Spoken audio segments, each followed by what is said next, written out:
Hello বন্ধুরা, কেমন আছো? Good morning.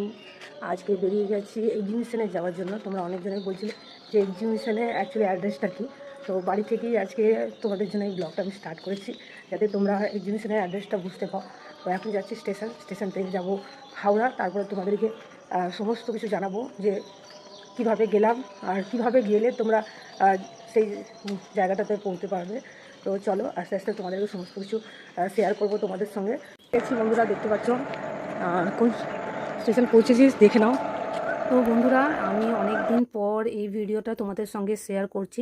আমি যেদিন এক্সিবিশনে গিয়েছিলাম, আমি ভেবেছিলাম সেদিনই তোমাদেরকে কোনোভাবে ওটাকে এডিট করে তোমাদের সঙ্গে শেয়ার করে দেবো, তাতে তোমরা বুঝতে পারবে যে অ্যাকচুয়ালি এক্সিবিশন কোথায় হতে চলেছে। কিন্তু আমি যখন এক্সিবিশনে গেছি এবং রিটার্ন এসেছি, তখন আমার ভয়েসের প্রচণ্ড প্রবলেম হয়ে গেছিলো এবং আমার গলা থেকে আওয়াজ পর্যন্ত বেরোচ্ছিল না। তো আমি সেই জন্য তোমাদের সঙ্গে এই ভিডিওটা শেয়ার করতে পারিনি এতদিন। গলার প্রবলেম অনেকটাই বেড়ে গেছিলো। তারপরে মানে এক্সিবিশনের ডেটটা তোমাদেরকে বলেছিলাম আমি, যে 11, 12, 13 এপ্রিলে ছিল। তো এতদিন পর শেয়ার করলাম। তো সেক্ষেত্রে তোমাদের এখনও হেল্প হয়ে যাবে। আমি তার জন্য দেখলাম শেয়ারটা করাটা খুবই দরকার। আর আমি যেখানে থাকি সেইটা হচ্ছে রামপুরহাট। আমি রামপুরহাট থেকে যাচ্ছিলাম কলকাতা এক্সিবিশনে, ঠিক আছে? তো আমাদের সকালের ট্রেন ছিল ভোর 5টায়। তো বিশ্বভারতী ধরার জন্য আমরা স্টেশনে পৌঁছেছিলাম, তোমরা দেখতেই পাচ্ছ। তো সেখানে আমরা